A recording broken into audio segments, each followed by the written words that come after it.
অহা 9 এপ্ৰিলত অনুষ্ঠিত হ'ব অসম বিধানসভা নিৰ্বাচন। পুৱা 7 বজাৰ পৰা ভোটগ্ৰহণ কেন্দ্ৰত যিসকল ভোটাৰ তেওঁলোকে নিজৰ গণতান্ত্ৰিক যি অধিকাৰ সেয়া তেওঁলোকে সাব্যস্ত কৰিব। তেওঁলোকৰ নিজৰ পচন্দৰ প্ৰাৰ্থী বা নিজৰ যিটো দল দলৰ প্ৰতি তেওঁলোকে সমৰ্থন জনাব আৰু নিজৰ যিহেতু গণতান্ত্ৰিক এটা নিজৰ অধিকাৰ সেই অধিকাৰ তেওঁলোকে সাব্যস্ত কৰিব। বিয়লি প্ৰায় 5 বজাত নিৰ্বাচনী প্ৰচাৰ সামৰণি পৰিল আৰু এই নিৰ্বাচনী প্ৰচাৰ সামৰণি পৰাৰ লগে লগে যি নিৰ্বাচনী বঁটা, নিৰ্বাচনী যি প্ৰচাৰ অভিযান বা নিৰ্বাচনী যি শ্লোগান আৰু নিৰ্বাচনী গীত এয়া সমাপ্ত হৈছে আৰু ইয়াৰ লগে লগে এক নিৰ্মম পৰিৱেশে বিৰাজ কৰিছে। সেউজীয়া চাহ গছেৰে আগুৰি থকা এটা ৰঙাপাৰা বিধানসভা সমষ্টি আৰু এই বিধানসভা সমষ্টিত প্ৰায় 1,70,000 ভোটাৰে ভোটদান সাব্যস্ত কৰিব।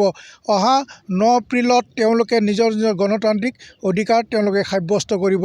এইখন ৰঙাপাৰা সমষ্টি চাহ বাগিচাৰ অঞ্চলৰ যি ৰাইজ আছে এই ভোটাৰ ৰাইজে এক নিৰ্ণয় ভূমিকা সদায় পালন কৰি আহিছে। এইবাৰ কিন্তু এক ব্যতিক্ৰম দেখিবলৈ পোৱা যাব বিধানসভা নিৰ্বাচনত, কাৰণ এইবাৰ এই বিধানসভা নিৰ্বাচনত বিজেপি দলে প্ৰক্ষেপ কৰিছে কৃষ্ণ কমল তাঁতী, কংগ্ৰেছে প্ৰক্ষেপ কৰিছে কাৰ্তিক চন্দ্ৰ কুৰ্মী আৰু ঝাৰখণ্ড মুক্তি মৰ্চাৰ প্ৰাৰ্থী মেথিউ তপ্ন আৰু নিৰ্দলীয় প্ৰাৰ্থী হিচাপে গিৰীন্দ্ৰ কুমাৰ ভূঞা প্ৰতিদ্বন্দ্বিতা আগবঢ়াইছে।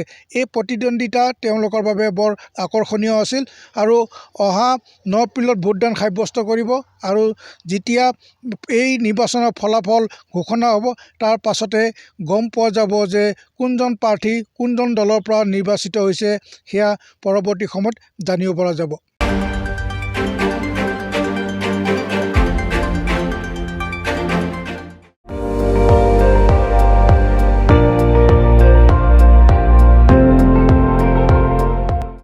আপুনি চাই আছে ND24, সৰ্বশ্ৰেষ্ঠ নহয় সৰ্বোত্তমৰ দৌৰ।